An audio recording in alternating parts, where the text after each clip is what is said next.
Jalgaon railway दुर्घटनेतील मृतांचा आकडा 12 वर, अपघातात गंभीर जखमी झालेल्या काही प्रवाशांचाही मृत्यू।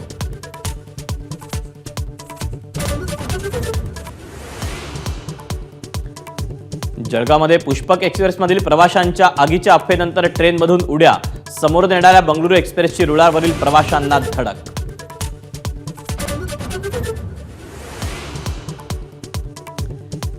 जळगावच्या रेल्वे दुर्घटनेतील मृतांच्या नातेवाईकांना 5 लाखांची मदत जाहीर, जखमींच्या उपचाराचा सर्व खर्च सरकार करणार, मुख्यमंत्री फडणवीसांची माहिती। सैफवर हल्ला केलेल्या चाकूचा 3रा तुकडा पोलिसांना सापडला, आरोपीनं हल्ल्यानंतर वांद्रे तलाव परिसरात फेकला होता चाकूचा तुकडा।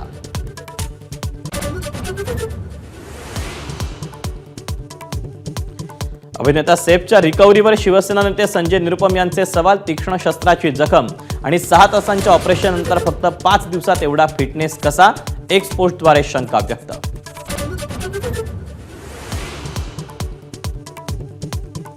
बांगलादेशी घुसखोरांविरोधात कठोर कारवाई करा, केंद्रीय गृह मंत्रालयाचे निर्देश, माजी खासदार राहुल शेवाळेंच्या मागणीची गृह मंत्रालयाकडून दखल।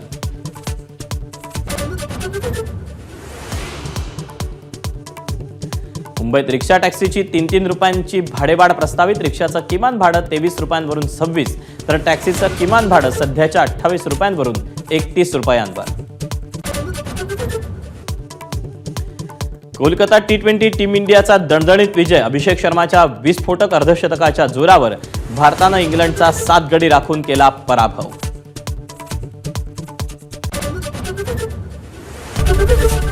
एबीपी माझा, उघडा डोळे बघा नीट।